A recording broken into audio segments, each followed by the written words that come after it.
আমরা সেদিন চলে গিয়েছিলাম মায়ের থানে পুজো দিতে। দিন মঙ্গলবারও ছিল। আমার বজরংবলির পুজোটা মা বলল মন্দিরে গিয়ে দিয়ে আসতে। মায়ের থানে একসাথে অনেকগুলো ঠাকুর আছে। ওখানে এই একটা সুবিধা, পুজো দেওয়ার ইচ্ছা হলে বাড়ির পাশেই মন্দির সব পাওয়াই যায়। মন্দিরে ঢুকতেই প্রথমে রয়েছে মায়ের মন্দির, তার পাশে রয়েছে থানেশ্বরী মায়ের মন্দির, তার পাশে রয়েছে বজরংবলীজির মন্দির। সেরে যেতে যেতে এতটাই দেরি হয়েছিল যে ভোগের সময় হয়ে গিয়েছিল। এখন মায়ের মন্দিরে অঞ্জলি হচ্ছিল, তাই আমরা অঞ্জলিটা সেরে নিয়েছিলাম ঢুকেই।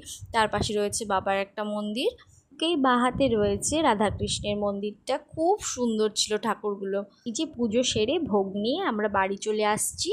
দিন বিকেলেই আমার মানির আবার ভূত চেপেছিল, ঘুরতে যাবে গিল্যান্ডি নদীর পাড়ে। আমি কোনোদিন সেই নদীর পাড়ে যাইনি, এত হেঁটেছি যে কি বলবো, আমার বিরক্তি চলে এসেছিলো এত দূর বাড়ির থেকে।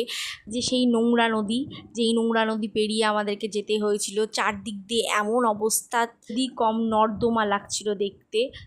ধূপগুড়ি এমন একটা শহর যেখানে পৌরসভার গাড়ি আসে না নোংরা তুলতে। যে গ্রাম পেরিয়ে আমরা হেঁটে চলেছি গিল্যান্ডি নদীর পাড়ে। এত হেঁটেছি, এই যে ফাইনালি পৌঁছে গিয়েছি গিল্যান্ডি নদীর পাড়ে।